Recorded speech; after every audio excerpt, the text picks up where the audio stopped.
Kinis na po yan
Kinis na po yan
Oh guys, good morning. Good morning, good morning. Mainit guys dito. Grabing init.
Kamu yung share kamu orang lang kuha.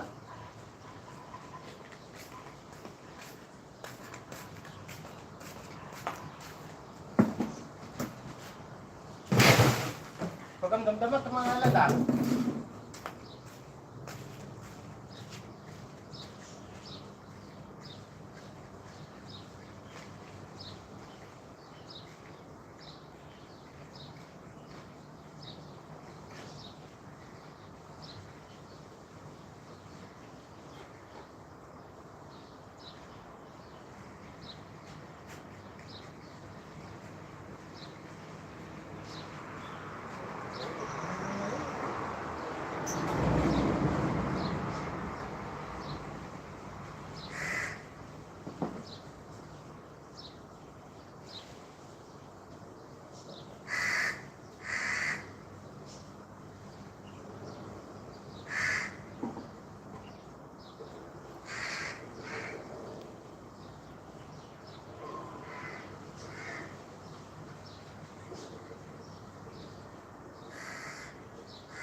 Hey guys, hello, good morning sa inyong lahat guys.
Okay, we got it.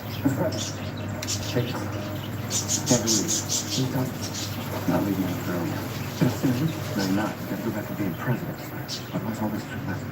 John, you can't do this by yourself. That's why you're gonna go out there and see you back in the field. Okay? Promise. All right? You got my word. Thanks, man.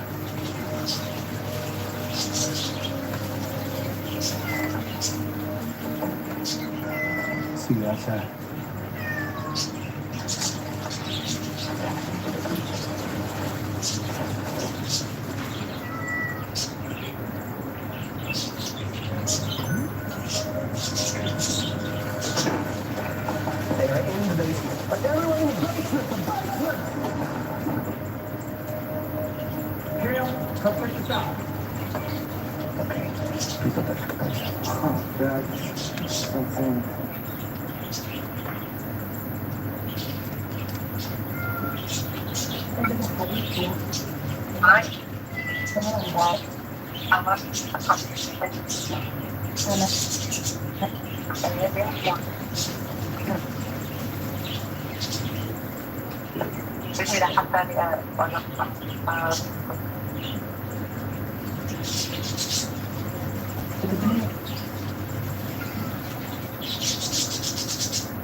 أنا بعرف إنه عندك مشاكل خليني أحكي لك يعني وأنت تحكي وأنا بفهمك إذا كانت عندي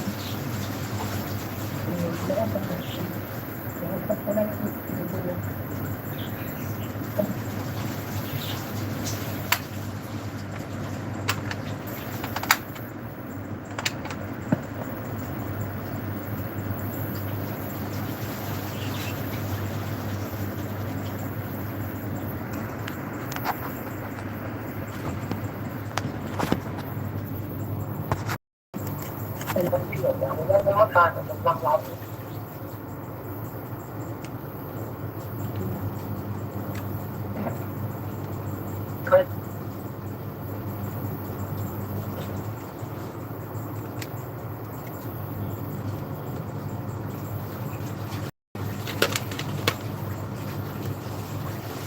He gets a warm welcome, and that's relatively rare for Vladimir Putin when he travels overseas. Tony Chang, Al Jazeera, Hanoi.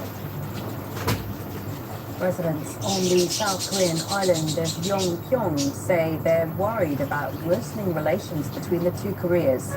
There have been heightened tensions along the shared lateral frontier known as the demilitarized zone as well as the maritime border. Rob McBride has more from Yongpyong. For what is already a hazardous occupation, fishing out of Yongpyong Island has the added risk of being right on the maritime border with North Korea. And fishermen like Park Tae-won have had to deal with the suspected jamming of GPS satellite positioning signals by the North. He tells us how suddenly and alarmingly his sister told him he'd strayed over the border. We knew our boat was actually here, but when the GPS jamming happened, it showed us being on the northern side. Just off the northern coast of the island is where South Korean waters end. And anchored on the other side of the dividing line, what appeared to be two North Korean fishing boats. Knowing where that line is vital. As commemorated in this memorial, incursions, intentional or otherwise, have often led to sea battles. After a break of 8 years, North Korea is believed to have resumed its GPS jamming in these waters in response to joint military exercises between South Korean and US forces this spring, a further sign of worsening relations. Recently, North Korea launched hundreds of trash-filled balloons across the demilitarized zone dividing the two Koreas in response to propaganda balloons from the south. And both sides have again set up propaganda loudspeakers not seen or heard since before the brief period of summit diplomacy several years ago. Back on Yongpyong, another memorial commemorates the deadly 2010 shelling by the North in response to artillery drills held by the South. Worryingly for many here, similar exercises are planned. If we conduct military exercises again, we are opposed to it. There's no guarantee there won't be another shelling. Given the proximity to North Korea's guns, bomb shelters are numerous. On a previous visit, when relations were better, we found many had been chained closed. Now all seem to be unlocked and ready for use. Rob McBride, Al Jazeera, Yongpyong Island, South Korea. The Philippines has released video for what it says is the latest confrontation between Chinese and Philippine vessels in disputed waters of the South China Sea. Philippines military says a Chinese Coast Guard boat rammed and boarded an inflatable vessel armed with swords and spears and knives. Said they attacked members of the Filipino crew who were delivering supplies to troops based on the second Thomas Shoal. Manila has called it an act of piracy. Katrina Yu is in Beijing with details. The Philippine side has released a number of videos and images vividly illustrating what they say took place on June 17 when Philippine vessels undertook a resupply mission of the grounded warship, the Sierra Madre. They say that the Chinese Coast Guard vessels approached. They were outnumbered. They were swarmed by these Chinese Coast Guard vessels that deliberately blared sirens to disorient Filipino sailors, that these Chinese Coast Guard staff boarded Philippine vessels brandishing sharp weapons including machetes and axes threatening to harm Filipino sailors, and that once they boarded they acted aggressively. They said that this was a brazen act of aggression, that they looted and destroyed boats and equipment, acting essentially as pirates. Now, the Filipino general said that Filipino sailors valiantly fought back with their bare hands. One sailor was injured, he lost a thumb. He also demanded that the Chinese side return confiscated equipment and pay reparations for damage incurred on that day during that incident. Now, Beijing, on the other hand, has used very different language. It said that the Chinese Coast Guard boarded and inspected these Philippine vessels after they illegally intruded into territory that China considers its own, that it calls the Renai Reef, that they were not only carrying resupply equipment, but they were also carrying reconstruction equipment to reinforce this grounded warship. Now, Beijing has accused the Philippine side of dangerous maneuvers. It said that the Philippine main supply boat intentionally approached Chinese Coast Guard vessels and collided with Chinese Coast Guard vessels, causing this incident. We also heard from China's Foreign Ministry spokesperson on this on Thursday. He said that this incident resulted entirely because the Philippines ignored Chinese dissuasion to prevent from illegally intruding in Chinese territory, that the Philippines has broken a commitment to Beijing to remove this vessel. He also said that Chinese Coast Guard staff did not deliberately target or take any direct measures against Filipino sailors. Katrina Yu, Al Jazeera, Beijing. US Democrats and Republicans have visited Tibet's government in exile based in India, hoping to strengthen ties. They met with the Dalai Lama, Tibet's spiritual leader, along with top Tibetan officials. Talks come ahead of the expected passage of a US bill designed to encourage dialogue between China and Tibet's leadership on cultural rights. China took control of Tibet in 1951 by military force. 700,000 people have been left stranded by flash floods in northeast Bangladesh. More than half of them in the Sylhet district. Some of the displaced have been taken to schools. Meanwhile, in the southeast, 10 people have been killed in landslides in the Cox's Bazar district. 8 of them were Rohingya refugees from Myanmar living in the camps. And the situation is expected to worsen as more heavy rain is forecast in the next 12 hours. Wildfires in the United States have killed at least 2 people and forced 7,000 from their homes. They caused severe damage to homes and property in and around the village of Ruidoso in New Mexico. Officials say the blazes have engulfed about 80 square kilometers. The emergency services are waiting for the fires to become stable before they can access people's homes. Southern Europe is experiencing an extremely hot summer, affecting the lives of both locals and tourists. Leaders fueled wildfires and erratic rains in Greece. Elena Veselinovic has more. From high up above, Greek firefighters try to quell the blaze encroaching on the village of Kiti, 25 kilometers south of Athens. Fanned by strong winds, the fire has scorched homes and driven residents out as Greece blisters under temperatures of 43 degrees Celsius. The heat affecting large parts of southern Europe, prompting these locals in Kosovo to take any chance they can get to cool off. But for the construction workers, there's no choice but to carry on. We are working today despite the fact it is very hot. It is around 35 Celsius. We try to get frequent breaks and drink more water. This is until high temperatures are gone, and then we get back to normal working habits. There is little normal though when it comes to these sweltering temperatures. But in Rome here, Europe has warmed up twice as quickly as the global average, and it's the urban areas that are taking the brunt of it. Cities are the ones suffering most. They're heating up twice as fast, and they're inhabited by increasingly the majority of a global population. So we really have to rethink how we build our cities and how we build our industries, our infrastructure, and to make sure that we create backup systems and resilience to extreme weather events. Weather events we can expect more of, as climate change, experts say, worsens the conditions of the world we live in. Elena Veselinovic, Al Jazeera. At least 10 people are dead and as many as 60 more are missing after 2 shipwrecks off the coast of Italy involving migrants and refugees. The Italian Coast Guard rescued 12 from a semi-submerged craft and are conducting searches by air for other survivors. The wrecks happened off the southern Italian island of Lampedusa.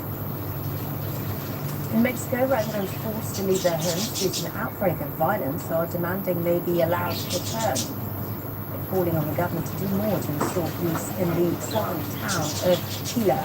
Around 4,000 people had to flee 2 weeks ago after an armed gang started shooting at homes and businesses and setting fire to buildings. They're protesting from the city of Yahalon, where they've been taken shelter. Hundreds of people gathered in front of Brazil's National Congress to protest against a bill that would further criminalize abortions. If the bill becomes law, abortions after 22 weeks would be considered homicide, even in cases of rape. Abortion in Brazil is legal only in cases of rape if the mother's life is at risk or if the fetus does not have a functioning brain. Women who receive terminations outside of those exceptions risk being sent to prison for up to 2 years. Authorities in Poland have fined a hospital for denying a woman an abortion, saying it could have endangered her life. Poland has strict rules prohibiting abortion in most cases except for rape, incest, or when the mother's life is threatened. The Polish National Health Service found the hospital's decision violated the law. Kain tayo guys ng almusal. Policy government won elections last year is trying to roll back exceptions introduced for doctors to refuse any moral grounds. Families of people who died in Boeing 737 MAX crashes are demanding the firm be fined $24 billion. 15 families wrote to the US Justice Department claiming the aircraft manufacturer's safety failures are the deadliest corporate crime in US history, and the firm should be fined the maximum possible amount. 346 people were killed in 2 separate crashes in Indonesia and Ethiopia over 5 years ago. So that's it from me. Money Inside News continues here on Al Jazeera after stateless in just stay with us.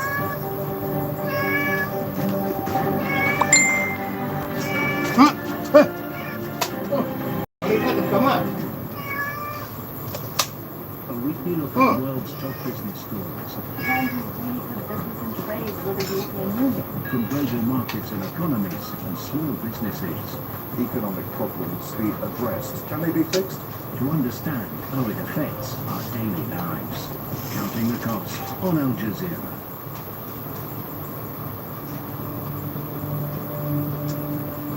My citizenship was revoked on the grounds that I am aligned to an AQ aligned group.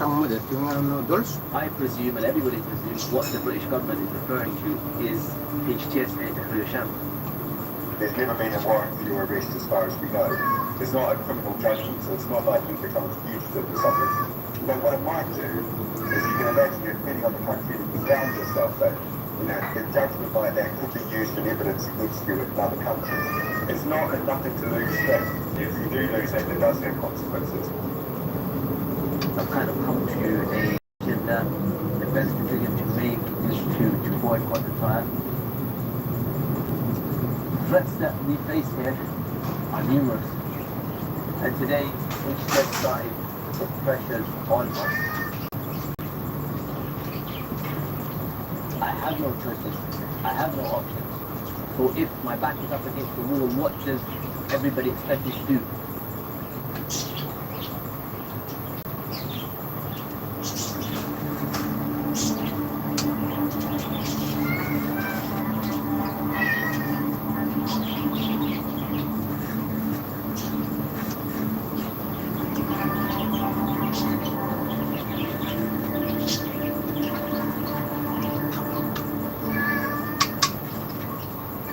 Sorry to anyone, I hope you're all well.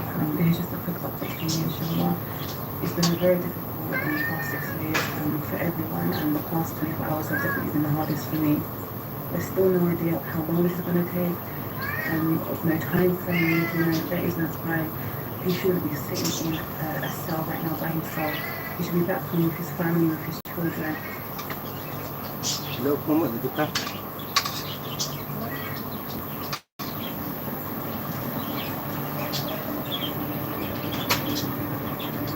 And you can see behind me today, the people of Oman have come out to do a silent protest for Officer Sam for the fear to come out of prison.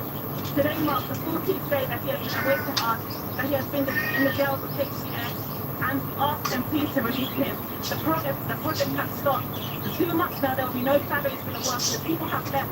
This means it's going to affect the aid work here very, very bad. And now we demand that he is set free so he can carry on the work for the Ummah.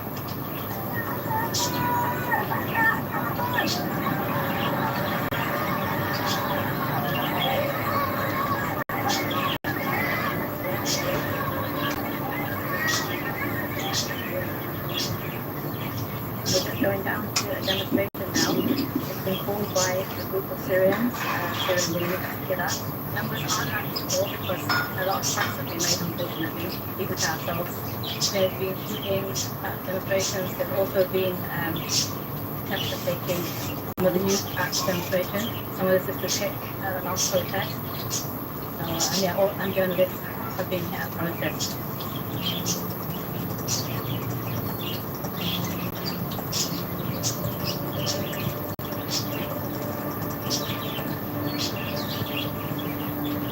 This guy here, he is great. He was screaming at me this morning. He used to work with the other side.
hill was very interesting.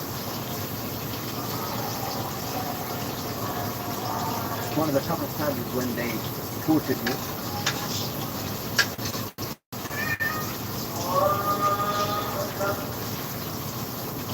My hands were handcuffed behind my back, and a tire was squeezed over my knee.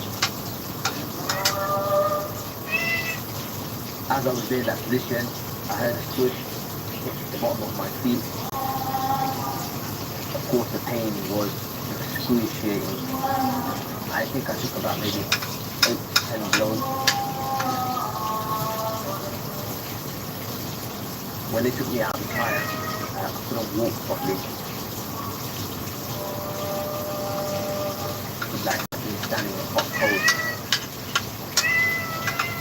I couldn't believe that this was happening to me at the house of my own Muslim brothers. HSS put conditions on me that said I could continue to do my work as long as I basically, shut my mouth. Over time I've started to think that raising my children isn't the best, situation.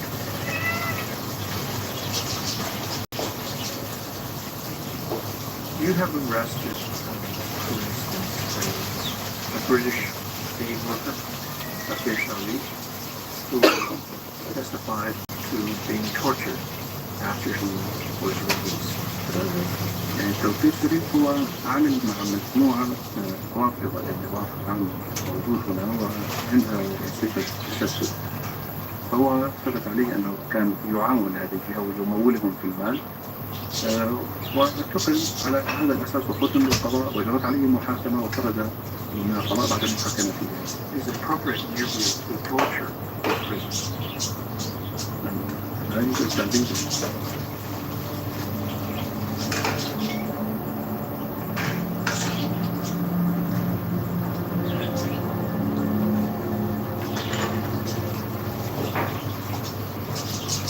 This has been our home for so many years. Sad thing is, we can't take the stuff out with us because it's the people that we're leaving. So we've left all the stuff here in one room. We'll pack that nicely, once we're out and take it across the border. Hopefully we can send the stuff. This is the house. My children be up here. And we say goodbye. Start a new journey, inshallah. To be honest, we didn't really tell any of the kids that we're leaving. We didn't want to upset them, but we didn't want them to feel sad that they're gonna be saying goodbye.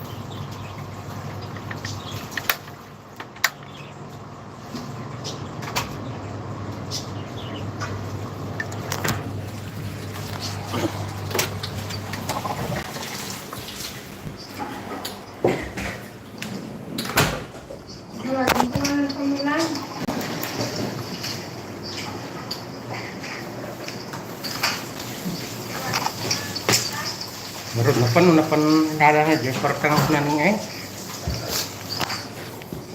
Okay guys, thank you for watching. Bye bye.